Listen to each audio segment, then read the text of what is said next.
施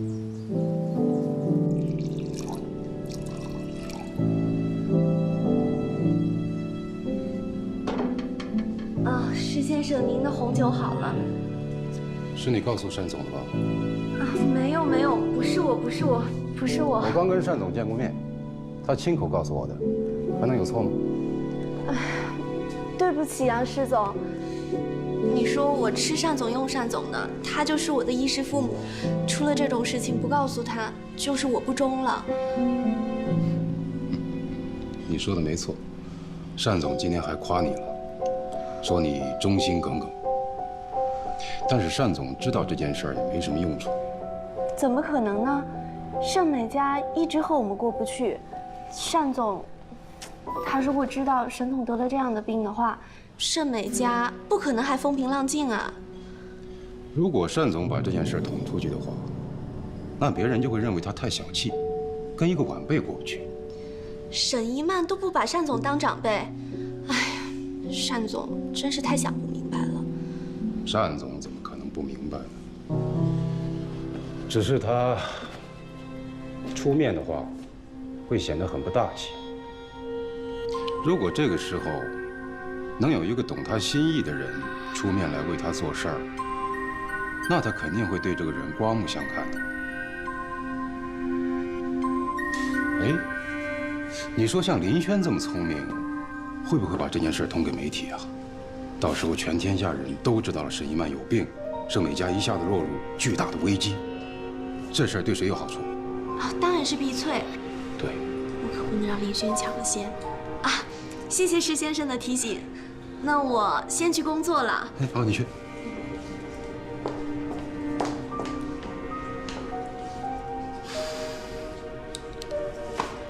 啊。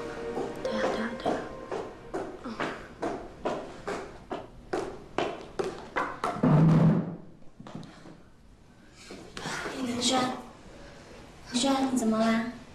怎么就注意他变这样子啊？没事。对了，你们以后在我面前再也不要提沈子豪这3个字。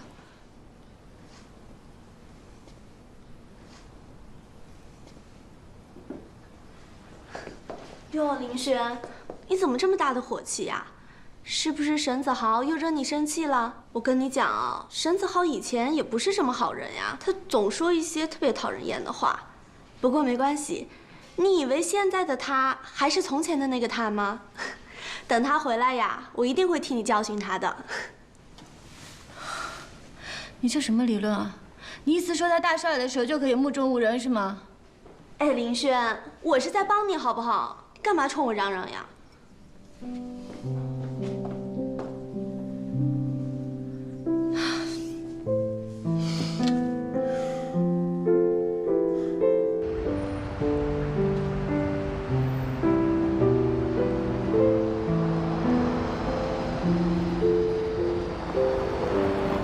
怎么了？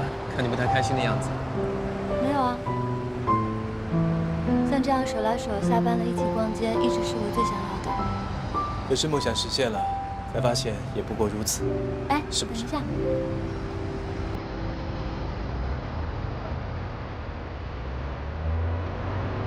子豪，你来看这。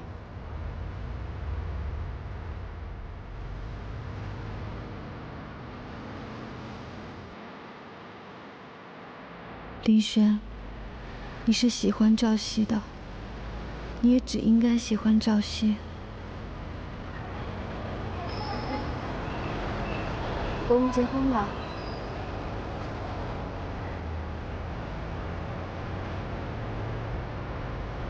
结婚会不会太快了呀？啊，我的意思是，我还没有房子，你知道吗？我以前最大的理想，就是在深圳买栋房子，然后娶你。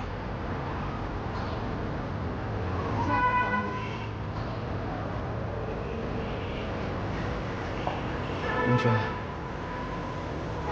我们都还年轻，等事业稳定一点再说吧。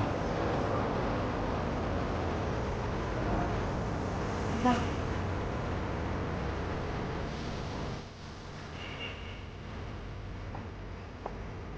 林轩，林轩，林轩，不见你想你，见到你还吵架，怎么办啊？怎么办？好，好，怎么样？子豪，快上网看看，你堂姐出事了。还能有什么事啊？结婚典礼，老公都可以跑掉，她还能怎么样？不一样，盛美家要倒闭了。快上网看看吧！快上网看看！红酒大亨的女儿沈一曼失去味觉的消息，网上已经炒得沸沸扬扬了。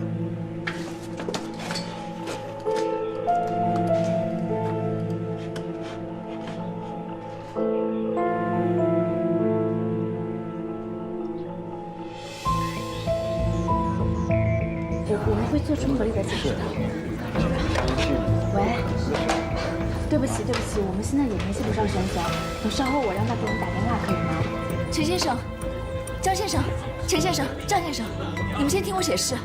我们是大股东，我们有权知道你的健康状况。要知道，当初入股盛美家，我看中的正是你本人，也是红酒大王沈建华的女儿。你从小天赋异禀，要不是冲着这些，我们干嘛投资盛美家？如果你早跟我们商议，也不会出现这么被动的局面。现在全世界的人都知道了，你国际最佳品酒师失去了嗅觉味觉，整个行业对盛美家都失去了信心，你知道吗？我们盛美家又不止一个品酒师，请您放心，就算沈总出了什么问题，我们盛美家依然可以照常运行。都给我闭嘴！从现在开始，不要再接任何电话。不好意思。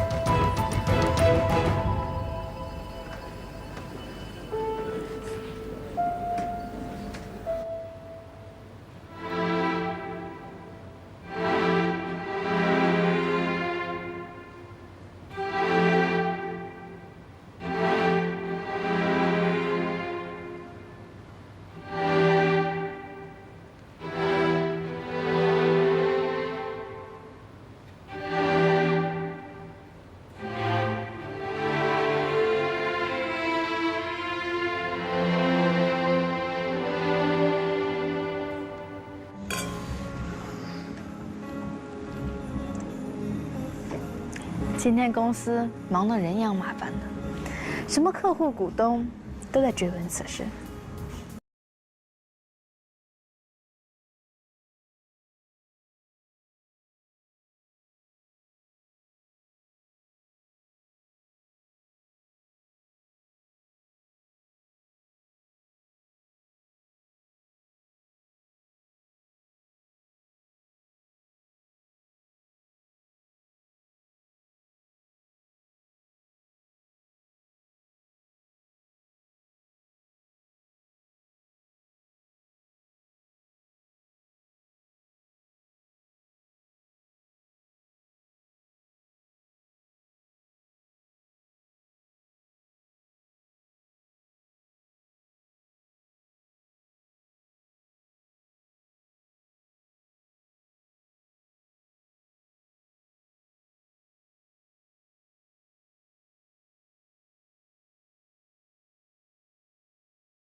赵熙，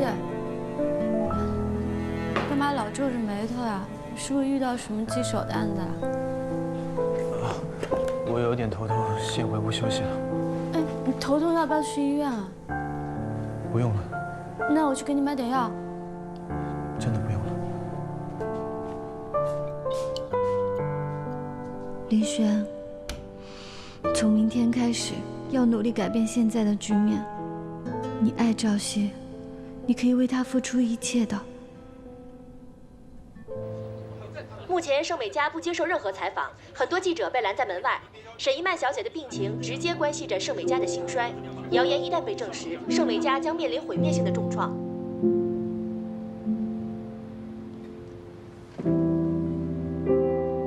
我不是跟你说过，不要再出现在我面前了吗？我就要结婚了，恭喜我吧。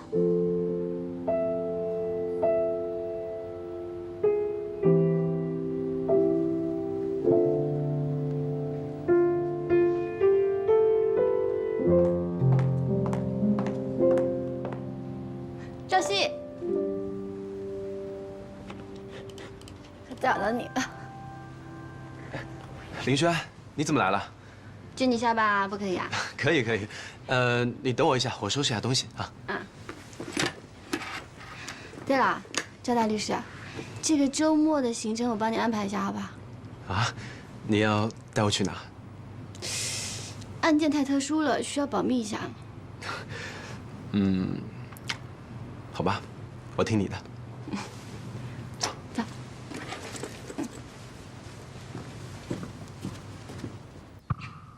我让你调查的事情，调查的怎么样？有结果了。追根溯源，我们找到了发布第一则消息的报社，花钱买通了那个接电话的工作人员，找到了爆料人的电话，是碧翠。果然是单离。把这个消息告诉媒体，就说碧翠有不可告人的目的，要栽赃盛美家。好，我立刻就去办。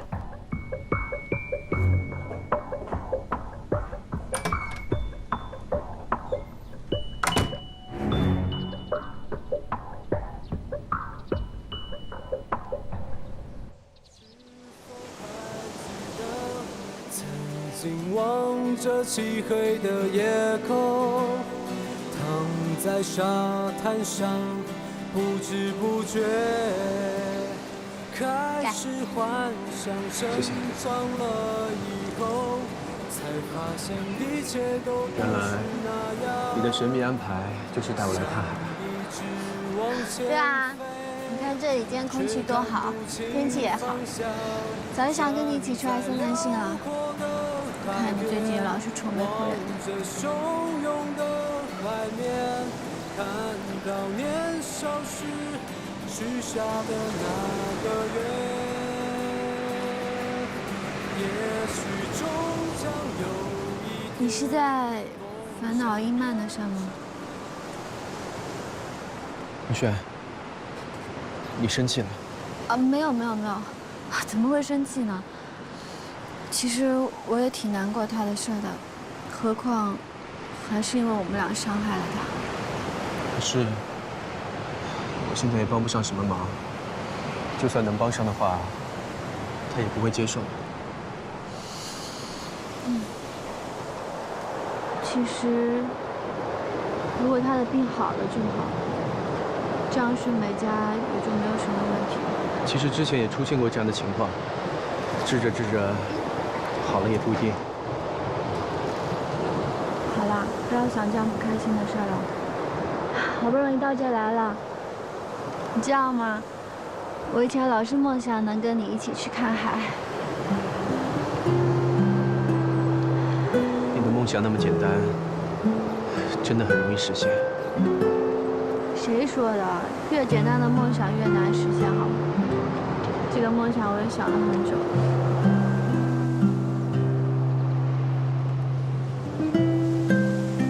没错，只要伊曼的病好了，一切的困难就迎刃而解了。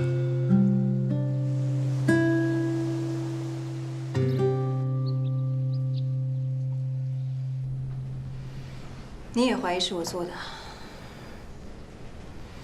外面传的有声有色的，爆料的说，电话就是从碧翠打出去的。碧翠有这么多员工跟客人，为什么就一定是我呢？就因为你跟我姐最有仇嘛。我从来都没有恨过她，子豪。事情发生以后，我也很担心伊曼。不过，手机打不通，我也找不到她的人。她连我都不见了，怎么会见你呢，婶婶？单离，姐，我告诉你，你不用再在我背后做那些见不得人的事情了。就算我倒下了，我也不会这么轻易放弃我爸爸的一切。你也不用妄想在我手中夺走盛美家。你好自为之。姐，婶婶，我先走了。姐。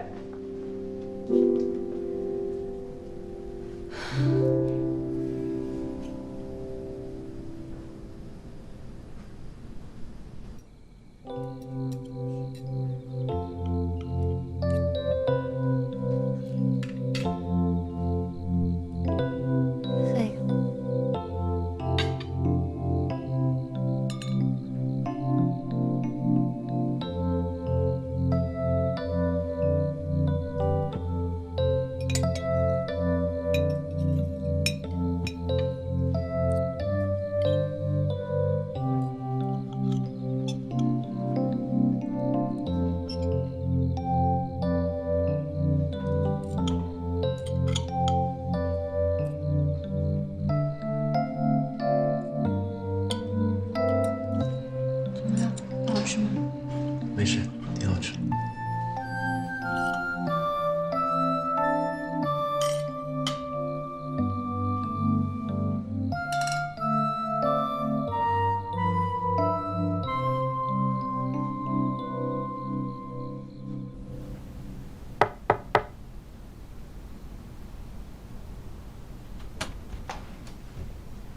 林轩，你怎么还没睡啊？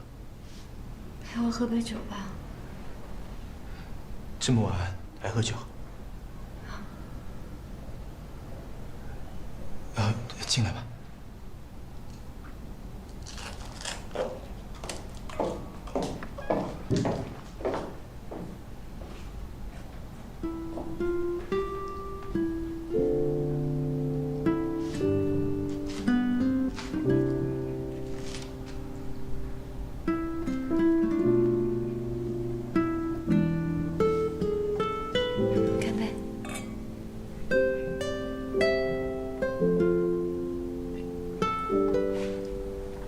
林轩，你不是说红酒要一口一口喝吗？想怎么喝就怎么喝呗。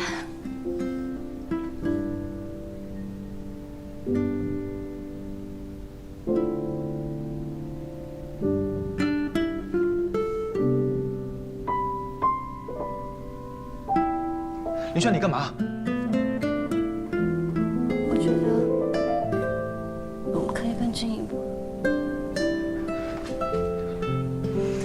林轩，你别这样。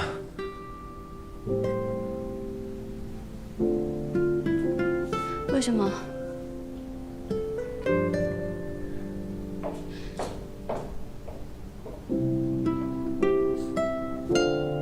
你不喜欢我吗？我们不是相爱的吗？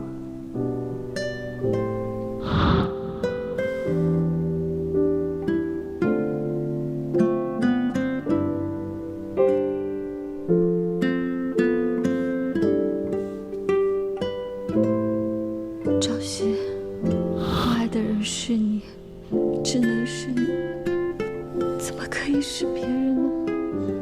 林轩，我们不可以这样。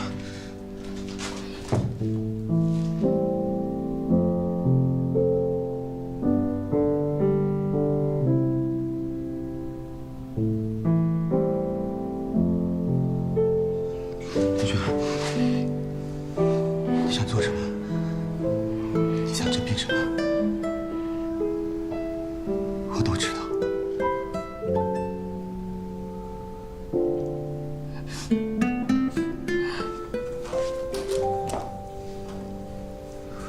我也知道，你的心里也只有另外一个人存在。我知道你已经很努力了。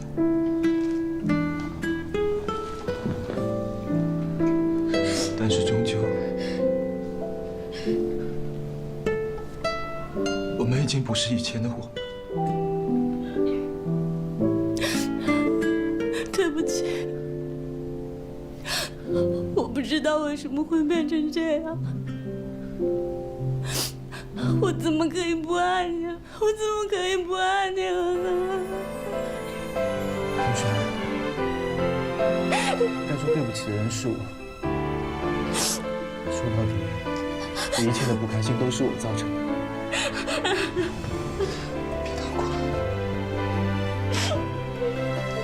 不过，也许我们这样的经历，并不是一件坏事情，至少可以让我们清楚的知道，自己心里那个人究竟是谁。你也不用再勉强。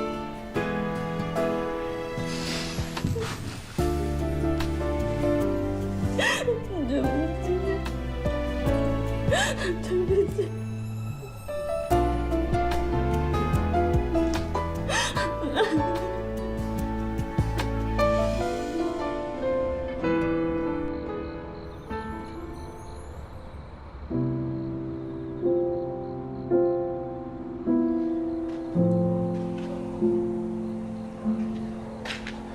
林轩，喝点水吧。谢谢。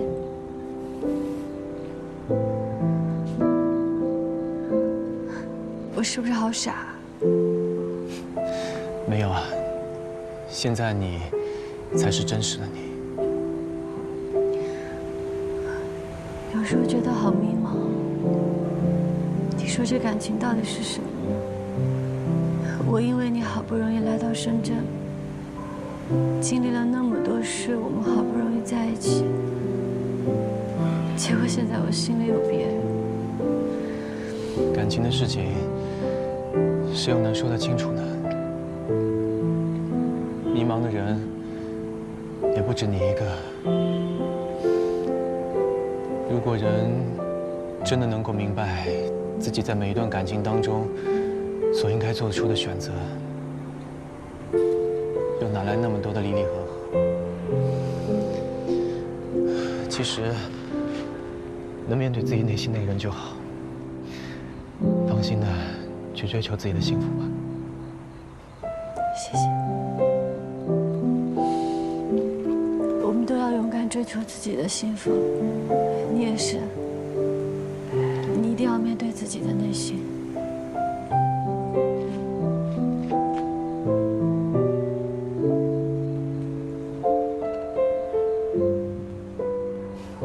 没错，不管未来怎么样，我也要开始面对我心里的那个人了。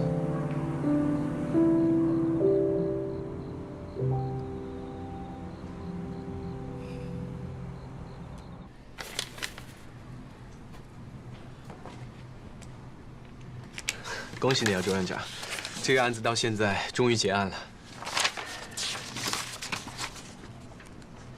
谢谢，赵律师，真是太谢谢了。这个案子拖了半年多，我都没有信心了。结果，你帮我打赢了这场官司，真是太感谢你了。你千万别这么说。其实，我也有一件事情想请你帮忙。什么事情？我一个朋友身体出现了问题，不知道你可不可以帮帮他？是什么样的病人呢？他是一个我欠了很大人情债的人。赵律师让我帮忙，那我义不容辞啊！谢谢你啊，不客气啊，谢谢。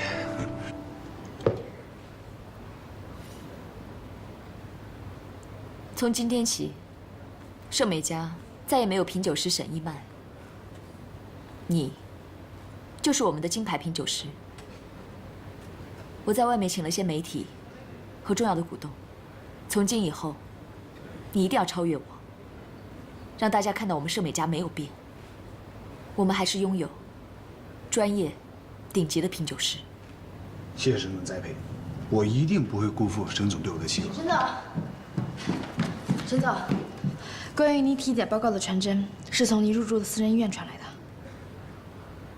我已经打算跟媒体公布我的病情了，这份报告对我没有影响。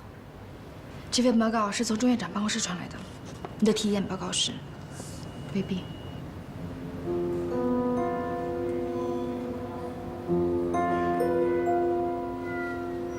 记者会都准备好了吗？都准备好了。沈一曼开了发布会，证实她所患的只是胃病。所谓的失去味觉，也全部都是有偿。那场新闻发布会我看了，据我的判断，肯定是那个周院长被收买了。他可是权威医师，现在沈一曼似乎高枕无忧了，我们该怎么办？纸是包不住火的。沈一曼这么做，只能证明是欲盖弥彰，反而证明了他失去嗅觉的事实。咱们现在必须做最后一击，剥掉他的画皮。可是外界现在也很难判断真假，我们就更加无力。再过几个星期，国际红酒推介会就要在深圳召开了，到时候沈一曼肯定会原形毕露。李月，你现在需要做的就是密切掌握沈一曼的治疗动态就行了。好，谢谢你，周院长。幸亏你这份权威的大报告，让我度过这一劫。不用谢，我也是受人之托，也是投桃报李嘛。其实我真的很想知道，究竟是谁让你这么做的？一曼啊，他不让我告诉你。你放心吧，我不会说出去的。而且我真的很想知道，这个人到底是谁。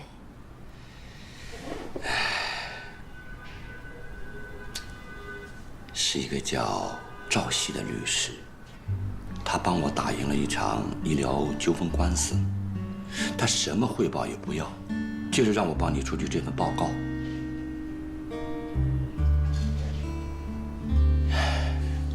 我不知道你和他之间究竟发生了什么，但是我知道他确确实实是全心全意的在帮助你。他还要我继续对你的味觉进行治疗，我这几天呢也正在重新为你设定一个解压的治疗方案，借鉴到目前最新的美国海因曼的方法，我已经为你重新设定了一个治疗疗程。其实我真的很害怕，我的味觉会永远恢复不过来。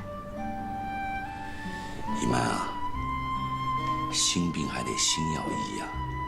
你的这个味觉失调，并非是气质性的，而是你高度紧张的神经压迫所导致的。所以啊，如果你能进入一个完全放松、物我两忘的境界，我相信你一定会很快的好起来。是真的吗？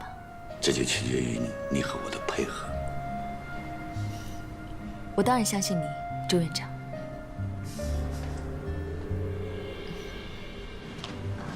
盛总，您找我？坐。你看看这个。 2013年度国际红酒推介会，在深圳哦。这个红酒会是国际红酒界的年度盛事，我们必须要全力以赴，趁这个机会来打造碧翠还有我们所代理的红酒的形象。那盛总，您要我做什么？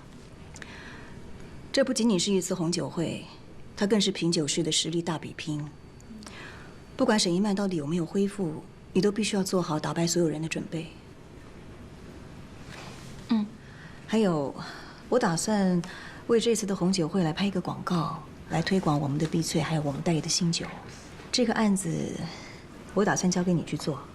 啊？广告也交给我去做吗？你现在已经相当熟悉电视节目的制作流程了，拍广告可以让你更清楚地知道如何运用媒体来达到更有效的宣传。你回去先想一个策划案过来，我们再开会讨论。好吧，那我先去。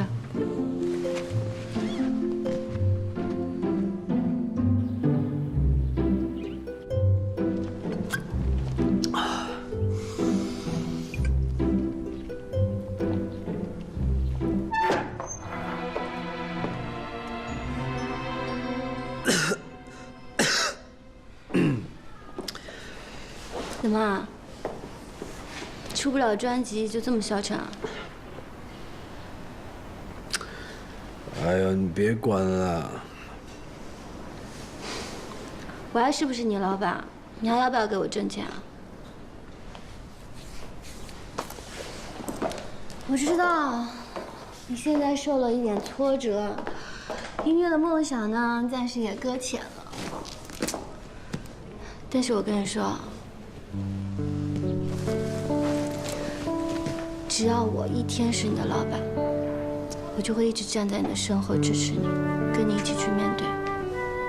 不管这个路有多难走，只要你选择相信，你不放弃，我们就一定会成功的。我这辈子从小到大，第一次有人这么相信我。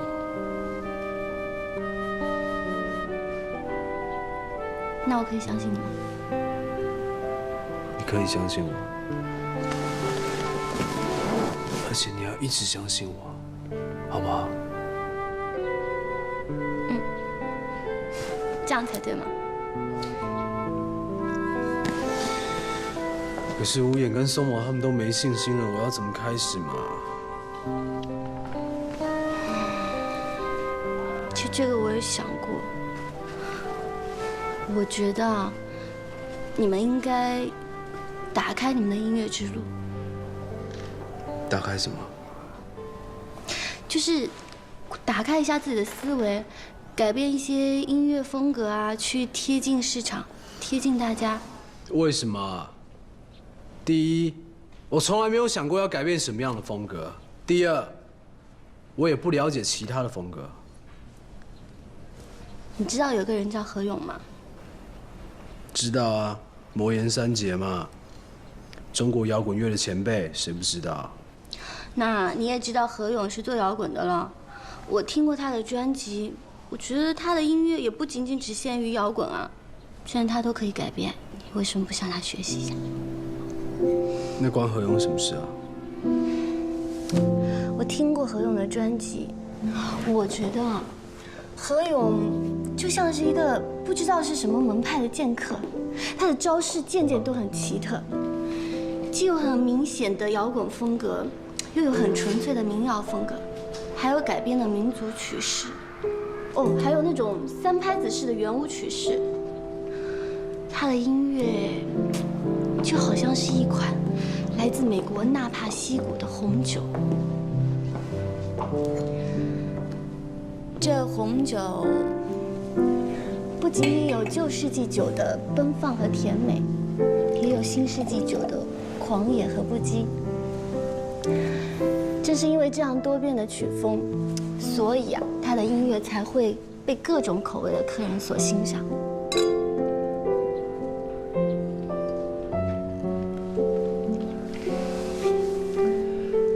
而且啊，何勇的配乐也没有那种模式化和单调感，它有很多的民乐曲风。它的配乐的乐器除了摇滚的那几大件之外呢，还有三弦啊、笛子啊、手风琴啊等等等等，所以他的音乐才会被不只是摇滚的受众喜欢啊。你说的我也不是不明白。第一，我可能真的太爱摇滚乐了，纯粹的摇滚是人类心灵的呐喊，懂不懂？第二，我这些年一直沉浸在摇滚乐世界里面，我根本就不知道要用其他什么样的乐风来呈现。所以嘛，既然摇滚这么好，我们就应该把它包装一下，做一点点改变，然后推向市场，让更多的人去喜欢它，对不对？那你到底想把摇滚乐变成什么样子吗？摇滚爵士啊，摇滚爵士。发现啊，这几年很多人都喜欢爵士啊、蓝调啊，所以我觉得可以把摇滚跟爵士做一些结合，这样喜欢摇滚的人也会喜欢，喜欢爵士的人也会喜欢，而且摇滚还是主要的，爵士只是做一些辅助啊，这样不是一举两得很好吗？反正就是想把摇滚乐硬邦邦的调严格掉嘛。什么啊！人家在说很神圣的事情，讲什么脏话？我是说音乐调性。反正不管怎么样，你赶紧的学爵士啊！1个星期之后我来检查。No problemo。什么东西啊？鞠躬不？林轩，你就这么站在我面前，这么纯净的看着我，把这份信任交给我，但是我真的配得起这份信任吗？那个广告案，你想的怎么样啊？我全盘考虑过了。既然是为我们碧翠新代理的红酒做广告，我觉得就要突出我们碧翠奢华大气的感觉。所以我初步预定这一次广告的基调应该是奢华大气又精致简约的感觉。你的想法跟我要表达的概念完全吻合。对了，单总，我有个想法想跟您探讨一下。你说。因为最近我看了很多广告，我觉得现在国内的广告都千篇一律，没什么意思，所以我觉得我们的广告要杀出一条血路的话，创意很重要。我觉得可以用音乐广告的形式。音乐广告，音乐广告在国内方兴未艾，可以考虑。对啊，因为我们现在目标人群是30岁到45岁的都市精英嘛，所以我认为可以用摇滚爵士的风格，这跟我们红酒的风格也很贴。摇滚爵士，2013年的时候啊，在美国斯图克伍德的音乐节上，有3大红酒厂商联合推出了一支摇滚爵士风格的广告。在当时，那支广告里的红酒呢，销售量暴增了3倍，所以我觉得这是可行的。摇滚爵士，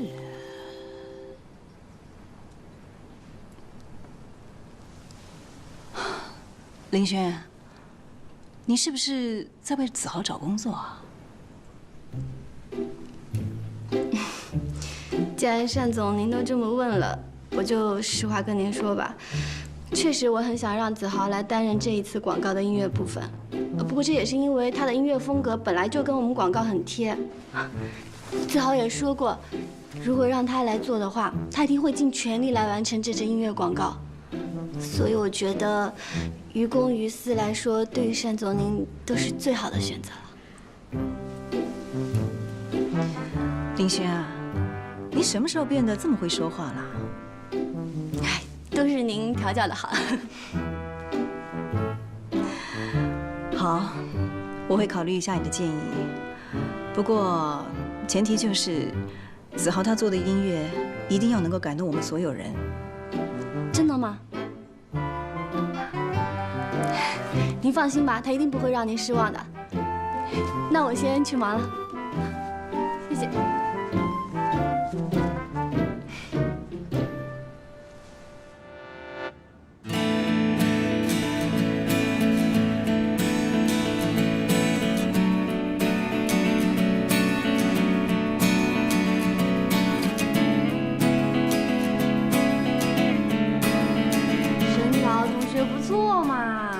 知错能改，善莫大焉。我现在知道什么叫逼良为娼了。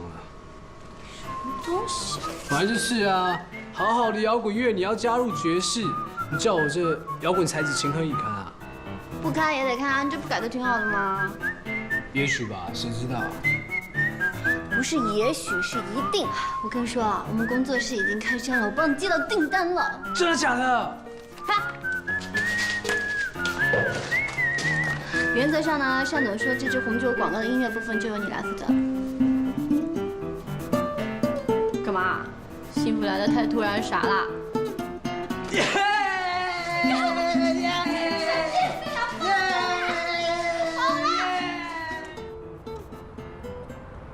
我要去智利考察一下红酒市场，为即将来到的红酒推荐大会做好准备。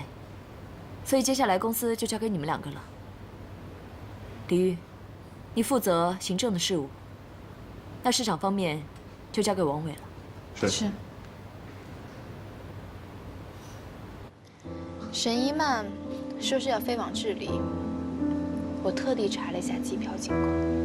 近期由于南美洲火山爆发，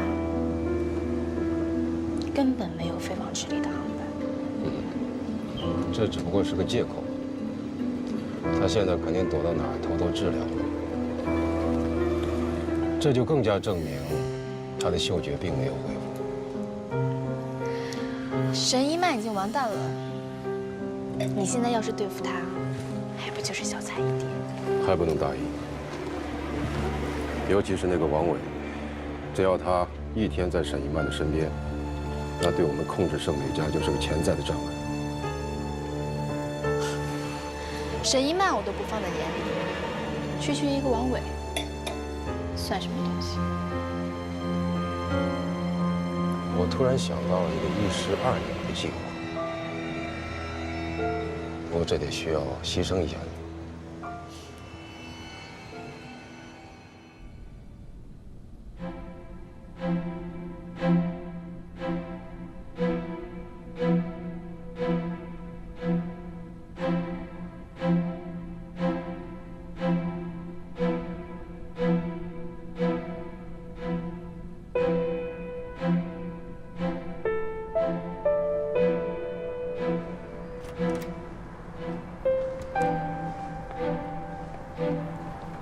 一曼，你现在的感觉怎么样？周院长，你告诉我，我是不是已经到了最糟糕的地步？接下来我将采取中西医同时对你进行治疗。这个治疗的过程将会很痛苦，但仍然属于一种尝试。恢复嗅觉几率很小，哪怕只有1%的几率，我都要尝试。好，我现在就去准备。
嗯。